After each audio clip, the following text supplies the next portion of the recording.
Hi guys, ఈరోజు మనం ఒక మంచి కథ చెప్పుకుందామే. చిన్ని కృష్ణుని గురించి చెప్పుకుందామే.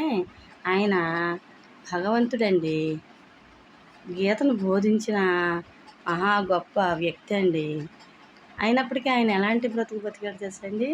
ఆయన చాలా కష్టాలు అనుభవించాడండి. కానీ ఆయన ముఖంలో ఎప్పుడు చిరునవ్వు చెదరలేదండి. ఎప్పుడు సంతోషంగానే బ్రతికాడండి. ఆయన ఆ కష్టాలన్నీ అలాగే ఎదుర్కొన్నాడు. మనమైనా అంతే, ఎన్ని కష్టాలు వచ్చినా సరే తట్టుకోవాలండి. అయితే ఆయన చెరసాల్లో పుట్టాడు. ఆ తర్వాత రేపల్లిలో పెరిగాడు. ఆయన చిన్న వయసులో వాళ్ళ అమ్మ వెన్న పెట్టేది. అది వెన్న అంటే ఆయనకు చాలా ఇష్టం అండి.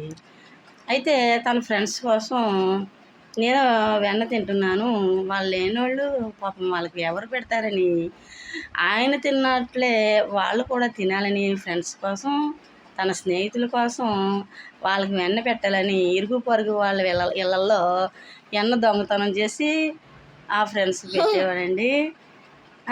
ఆ దొంగతనం చేసేటప్పుడు ఎంత తెలివిగా చేసేవాడండి దొంగతనం.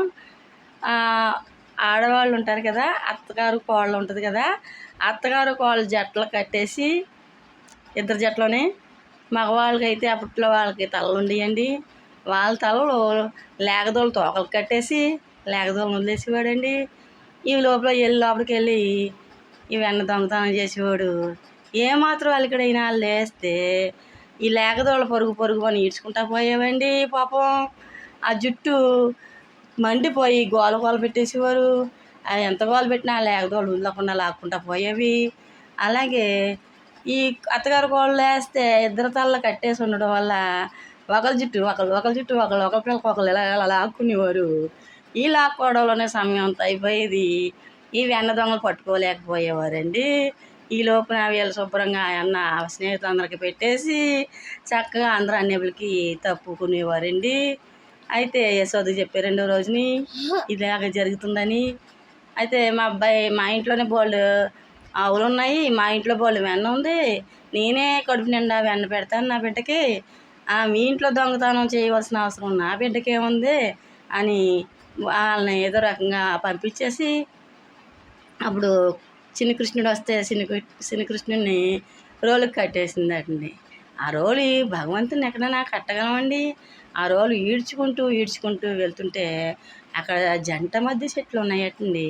ఆ జంట మధ్య చెట్లు మయంగా వెళ్ళిపోతే ఈ రోలు అడ్డుకుని లాగుతుంటే రావట్లేదండి. గట్టిగా లాగాడు బలంగా. ఆ జంట మధ్య చెట్లు పళ్ళు నిరిగిపోయి పడిపోయాట. వాళ్ళకి శాప విమోక్షణం కలిగి పరలోకం వెళ్ళిపోయారంట కృష్ణునికి నమస్కరించి.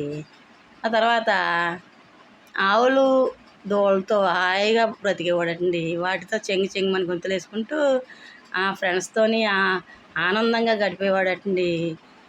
వాటి పేడ తీస్తూ, వాటి పాలు పితుకుతూ, లేగదోళ్ళకి పట్టిస్తూ, ఇంకా అలా ఎదురు చెట్లంట ఎదురు బొంగులంట తిరుగుతూ ఆ ఎదురు బొంగుల పొదల్లో కూర్చుని ఆ ఎదురు బొంగు చెట్లు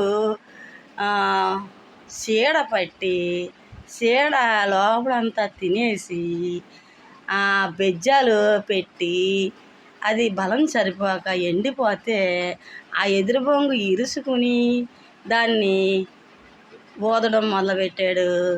ఆ ఊదడంతో అతనికి మురళీధర అని పేరు వచ్చింది. ఆయన మురళి ఊదుతుంటే అందరూ కూడా ఈ మురళి తానంతట తానే ఏర్పడింది అన్నమాట, చేసింది కాదు. ఆ మురళి ఊదుతుంటే ఆ గానానికి అందరూ ఆనందపడిపోయి సంతోషపడిపోయి ఎగురుకుంటూ వచ్చి నాట్యం చేసేవారండి. ఆనంద పారవశ్యంలో ఉండేవారండి.